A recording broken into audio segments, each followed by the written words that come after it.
আমি জানি বাবারা কাঁদে না, অন্তত আমি কখনো আমার বাবাকে কাঁদতে দেখিনি। ছোটবেলা থেকে শুনে এসেছি বাবা মানেই ছায়া, বাবা মানে একটা দেয়াল যে সব ঝড় থেকে আমাকে আগলে রাখে। কিন্তু আমি কখনো ভাবিনি সেই দেয়ালের ফাটল ধরতে পারে।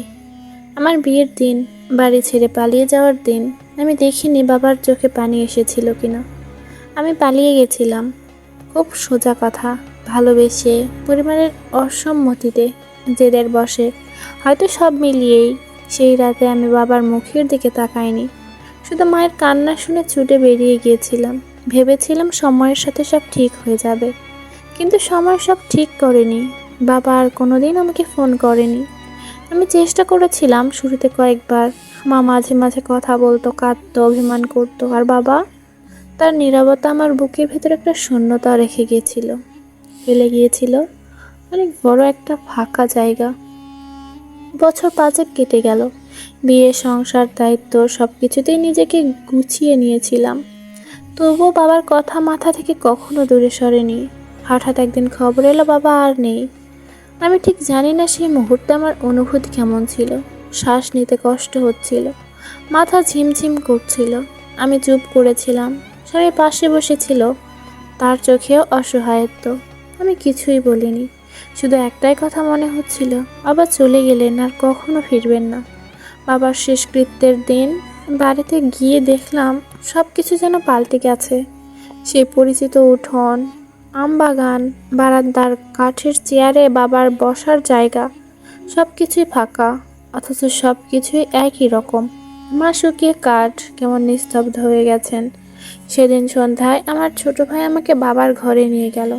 একটা পুরনো কাঠের আলমারি খুলে দেখালো, বাবার পুরনো ডায়েরি। ডায়েরি মানে বাবার ব্যক্তিগত জগৎ। আমি কখনো হাত দেইনি, কিন্তু ওই দিন ভাই ডায়েরিটা হাতে ধরিয়ে দিল, বলল, দেখো, এটা তোমার জন্য। বাবা সেই দিনগুলোতে প্রায়ই এটা খুলে বসে থাকতো, শেষ পাতাগুলো পড়ো। আমি কাঁপতে কাঁপতে কাঁপা হাতে ডায়েরি খুললাম। বাবার হাতের লেখা এখনো স্পষ্ট, প্রতিটা শব্দে বাবার গলার টোন যেন কানে বাজছিল। আমার মেয়ে, তুমি জানো না কতটা কষ্ট পেয়েছি সেদিন। তুমি যখন বাড়ি ছেড়ে চলে গেলে, আমার সব স্বপ্ন যেন থেমে গিয়েছিল। হয়তো আমি তোমাকে আটকাতে পারতাম, কিন্তু পারিনি। হয়তো আমি রাগ করেছিলাম, অভিমান করেছিলাম, কিন্তু কখনো তোমার জন্য ভালোবাসা কমেনি। প্রতিদিন তোমার ছবি তাকিয়ে দেখতাম, ভাবতাম আজ হয়তো তুমি ফোন করবে, হয়তো একদিন দরজায় এসে দাঁড়াবে। তোমার শূন্য চেয়ারটা এখনো সেই বারান্দায়, তোমার অপেক্ষায়। কিন্তু আমি জানি বাবা হিসেবে আমি নিখুঁত ছিলাম না, কিন্তু আমার সব স্বপ্নের নাম ছিল তুমি। জানো, তোমার ছোট বয়সে তুমি বলেছিলে বড় হয়ে আমার একটা গাড়ি কিনে দেবে। আমি সে স্বপ্ন নিয়েই বেঁচেছিলাম। আজও তোমার দেয়া গাড়ির অপেক্ষায় থাকি। সময় আর আমার জন্য থেমে নেই। হয়তো এই ডায়েরি শেষ করতে পারবো না, হয়তো কখনো তোমার কাছে পৌঁছবেও না, কিন্তু মনে রেখো, তুমি আমার আনফিনিশড ড্রিম। তুমি যেখানে থাকো সুখে থাকো। আমি আর পড়তে পারছিলাম না, চোখের পানির কারণে লেখাগুলো ঝাপসা হয়ে যাচ্ছিল।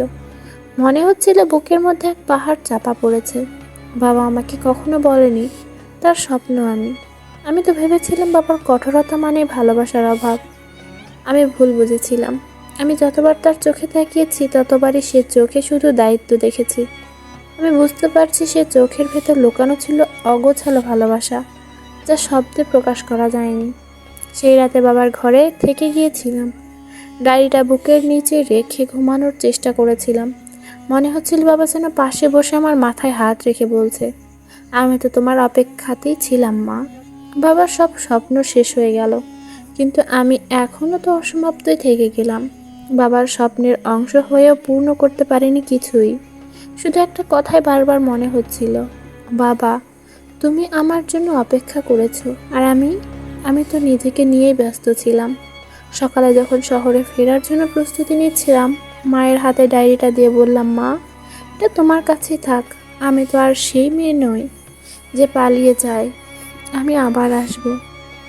মা শুধু আমার মাথায় হাত বুলিয়ে বলেছিল, বাবা তোমার অপেক্ষায় ছিল সব সময়। আমি জানি তুমি ঠিক এসেছো। সময় একটু দেরি হয়েছে শুধু। ট্রেনের জানালার বাইরে তাকিয়ে আমি বাবার মুখ খুঁজছিলাম। জানি দেখা যাবে না, কিন্তু অনুভব করছিলাম বাবার অসমাপ্ত ডায়েরি আর আমার অসমাপ্ত ভালোবাসা একই জায়গায় আটকে গেছে। আজও নিজের সন্তানকে যখন কোলে নিই, মনে হয় বাবারা কাঁদে না, কিন্তু বাবাদের কষ্ট সবচেয়ে বেশি নিঃশব্দে জমা হয়।